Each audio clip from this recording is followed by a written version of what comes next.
Hey everybody, welcome back to another one from Adequate Attempt Outdoors. I'm Kevin, and if this is your first one with me, then thanks for coming and showing up and taking a peek.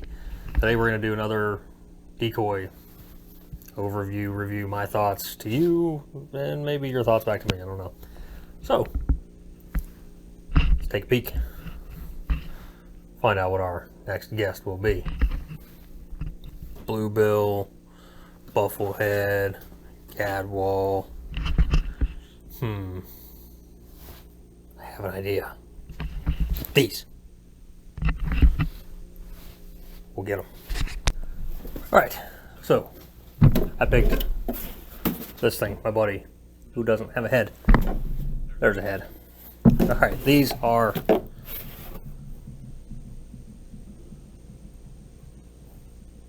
I can't read.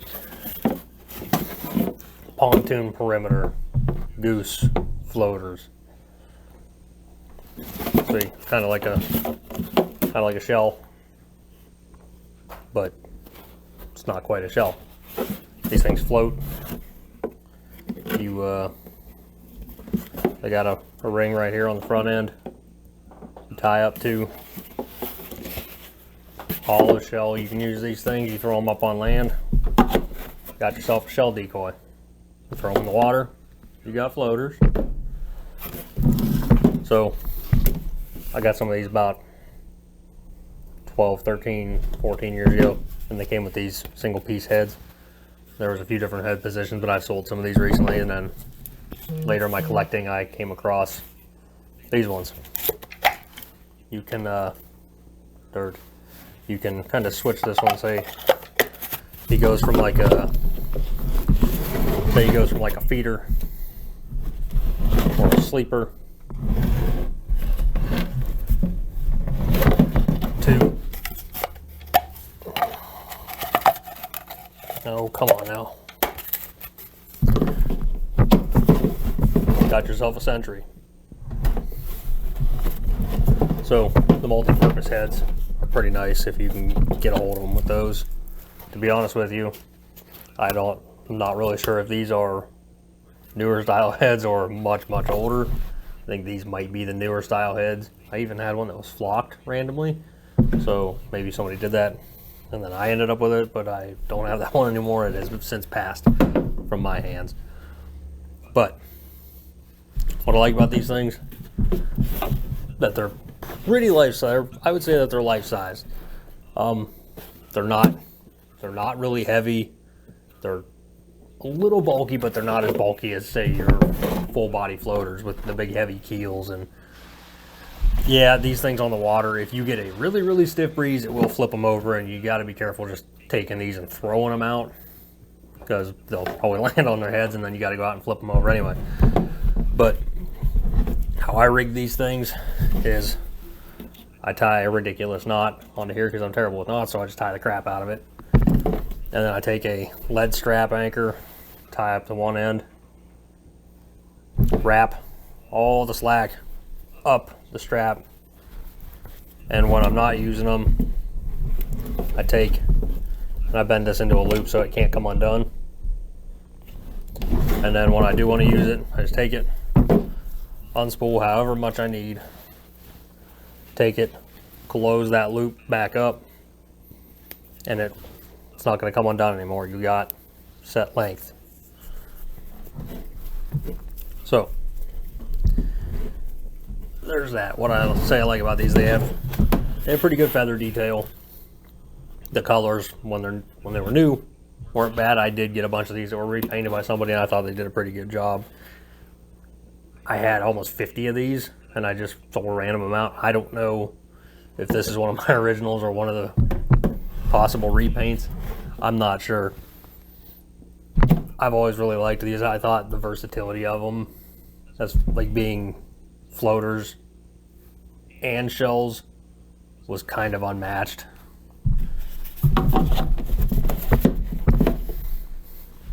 It needs a little repaint, but these things, they seem tough. When I use these, I'm like all my decoys, some of them I try to be easy on, but I've not ever been easy on these things. I stuff as many as I can into a bag. I throw them into the boat and out of the boat and just drag them around. These things, in my experience, now granted, I'm not taking them and smashing them off stuff. I'm not banging them around, but I'm not super easy on them either. I would say that I use them, and in my experience, they can take a beating. I've never had one of the necks crack off in there. I have seen that, not on any of mine. And these things, they actually stack kind of nice, like in your slotted, your slotted bags. I couldn't think of the word. In the slotted field bags, you can maybe, in the right bag, you can stack 2 of these and stick in a single slot. Some of the smaller, narrower slots, you'll only get one. In bigger, like netted shoulder bags, you can get a half a dozen. Obviously, they're bulkier than like a duck decoy, but I really like these. They're like I said, they're versatile. What I guess one of the drawbacks, the things I don't like about them is I'm used to the duck decoys and the goose decoys that have the heels. You just take them and get your length of line, you throw them out there, and you're good to go. These you can't just take and toss out there. You gotta kind of set them down, maybe give them a push and throw the line with them to get them where you want, or just set them and keep going.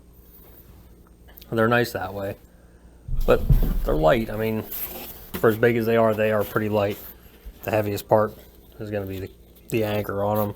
I mean, you could even, I just keep these on here so I don't have to clip and unclip each time, but you could take your like a Texas rig or something like that and just clip it on here and call it good. Or if you're so inclined, you can make like a gang rig for this, or if you're feeling saucy, you could make like a jerk line for it. Weeds. Yeah, I don't really have anything negative to say about these. I don't have any that sink. I've never had any of them crack or break. The paint and the feather details, the bodies are sculpted pretty well. I would say they're definitely a good beginner decoy, especially if you're trying to kind of bridge field and water hunting. If you don't want to put out a lot of money, I would say that if you can find these for sale, buy them, just because I feel like they're worth the money, but that's me. Not everybody's going to agree with me. I do have full body decoys for geese in fields. I've got floaters, I've got silhouettes, I've got a variety, you know, but these are nice, especially even if you want to put some in the water and you set some up on the bank, like they just crawl out and they're just laying there, then you've got that covered. I would say that these are worth the money, and I'm a fan of these. So, Pontoon Perimeter Geese.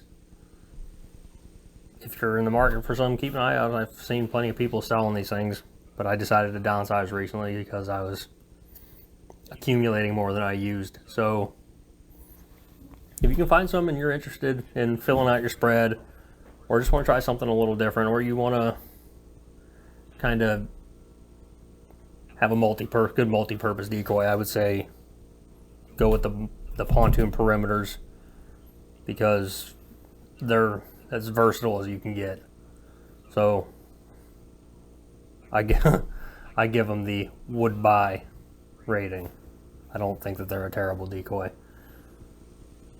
So yeah, 2 thumbs up to the Pontoon Perimeter. Alright, so that was my Pontoon Perimeter Goose Decoy review. Check them out. Thanks guys for watching. I appreciate it. It's been probably, I think it's been a little over a week since my last video, so I wanted to get something out of them. I apologize that it's not another hunting or fishing. I have to put a fishing video out. I do have some footage in the computer somewhere from an old fishing trip that I might throw together. It won't be anything recent, sadly, but maybe I can try to get something together for that and get that put out. But I'll give you one last look.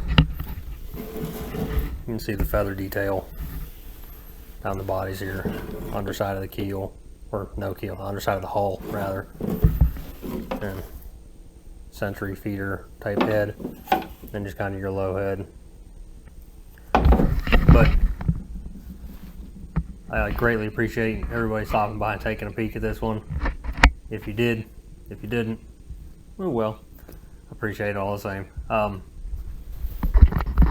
The whole like, subscribe thing, again, I'd appreciate it more if you could, but if you don't, that's fine too. I just appreciate you stopping by. So until next time, this has been Kevin with Adequate Attempt Outdoors, and I'll catch you in the next one.